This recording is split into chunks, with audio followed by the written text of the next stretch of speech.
आज एलएनटी महाविद्यालय में प्रज्ञा प्रवाह मुजफ्फरपुर विभाग द्वारा भारत बोध पर मासिक व्याख्यानमाला का आयोजन किया गया, जिसमें कई प्रबुद्ध जनों के साथ साथ समाज के भी कुछ लोग आए थे, विचारक, चिंतक, और साथ ही इस कॉलेज के विद्यार्थियों, शोधकर्ताओं, इन लोगों ने हिस्सा लिया। उसमें युवा काफ़ी अधिक थे।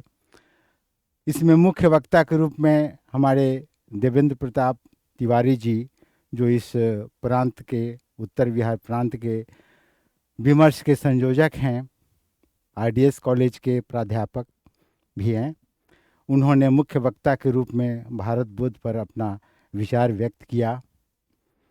मुख्य रूप से उन्होंने यह बताने का प्रयास किया कि जो भारत या कोई भी देश, हम एक वहाँ के भूमि के, मात्र एक भूमि का टुकड़ा, या कोई जनसंख्या, या कोई सरकार, कोई सेना, इस प्रकार का एक राज्य का जो हमारी अवधारणा है, उससे कहीं अलग है।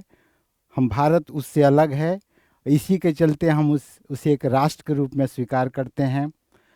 तो आज हमारे प्रबुद्ध जनों या युवाओं के बीच जो यह विस्मृति हो गई है, जो हमारा भारत इतना पारंपरिक रूप से, इतना वेद ग्रंथों और पुराणों उपनिषदों के माध्यम से इतना जो हमारा समृद्ध था, जिस पर हम अमल भी कर रहे थे, हमारा समाज उसी पर आधारित था। बीच में हमारे हजारों वर्ष तक हम जो गुलाम रहे, आक्रांताओं द्वारा हम शोषित होते रहे। इसमें हमें मतिभ्रम करके हमको विभ्रम पैदा किया गया। हमारे सभी ये जो उच्च समृद्ध गौरवान्वित होने वाले जो हमारे क्रियाकलाप थे, हमारी परंपराएं थी, उसको समाप्त करने की कोशिश की गई। और आज की युवा पीढ़ी का मानसिक विकृति पैदा करने की कोशिश की गई।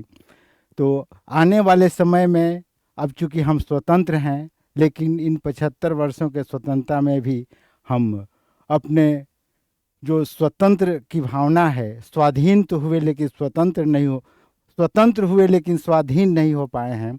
तो आगे हम 25 वर्षों में जो हमारी सरकार का लक्ष्य है कि हम विकसित भारत के रूप में, समृद्ध भारत के रूप में और विश्व गुरु भारत के रूप में प्रतिष्ठित हों, तो ये तभी संभव होगा जब हम भारत को पूर्ण रूप से जानेंगे, उसको पहचानेंगे, उस पर अमल करेंगे, उसको जिएंगे। तो ये मुख्य बातें हमारे प्रवक्ता महोदय के द्वारा कई उदाहरणों के साथ हम प्रेषित किया गया। हम आभार व्यक्त करते हैं एलएनटी महाविद्यालय की प्राचार्य डॉक्टर ममता रानी जी को, कि जिन्होंने यह मंच प्रदान किया और खुद भी पूरे कार्यक्रम में उपस्थित रही, कार्यक्रम की अध्यक्षता की और हम लोगों को मंच प्रदान किया और हमें यह अवसर प्रदान किया। हम उनका आभारी हैं। हम धन्यवाद ज्ञापन करते हैं अपने मुख्य प्रवक्ता महोदय, जिन्होंने अपना अमूल्य समय निकालकर हम लोगों का निवेदन स्वीकार किया और आकर के चर्चा में भाग लिया। मासिक व्याख्यानमाला का जो विषय था, उसको विषय को रखा। हम आभार व्यक्त करते हैं अपने प्रांत सह संयोजक श्री संतोष अनल जी को, कि जिन्होंने भी अपना समय दिया, हमें आकर के मार्गदर्शन दिया। मैं स्वयं कन्हैया सिंह, इस विभाग का संयोजक, सभी को धन्यवाद ज्ञापन कर रहा हूं कि इन्होंने अपना मूल्य समय दे करके हम लोगों को गौरवान्वित किया। हमारी अर्चना मैडम, जो इस विभाग की महिला आयाम की संयोजिका है, अर्चना मैडम ने भी ये पूरे कार्यक्रम का संचालन किया। हमारे आशीष कुमार सिंह जी पेशे से अधिवक्ता हैं, महानगर मुजफ्फरपुर के संयोजक हैं, उन्होंने भी अपना समय दिया, अपना योगदान दिया और इस कार्यक्रम को सफल बनाया। हम आभारी हैं अपने जयकांत सिंह जय सर का, जो भोजपुरी के प्राध्यापक हैं, उन्होंने भी अपना अमूल्य समय दिया और साथ ही हम लोगों को मार्गदर्शन भी किया कि यह अभी शुरुआत है।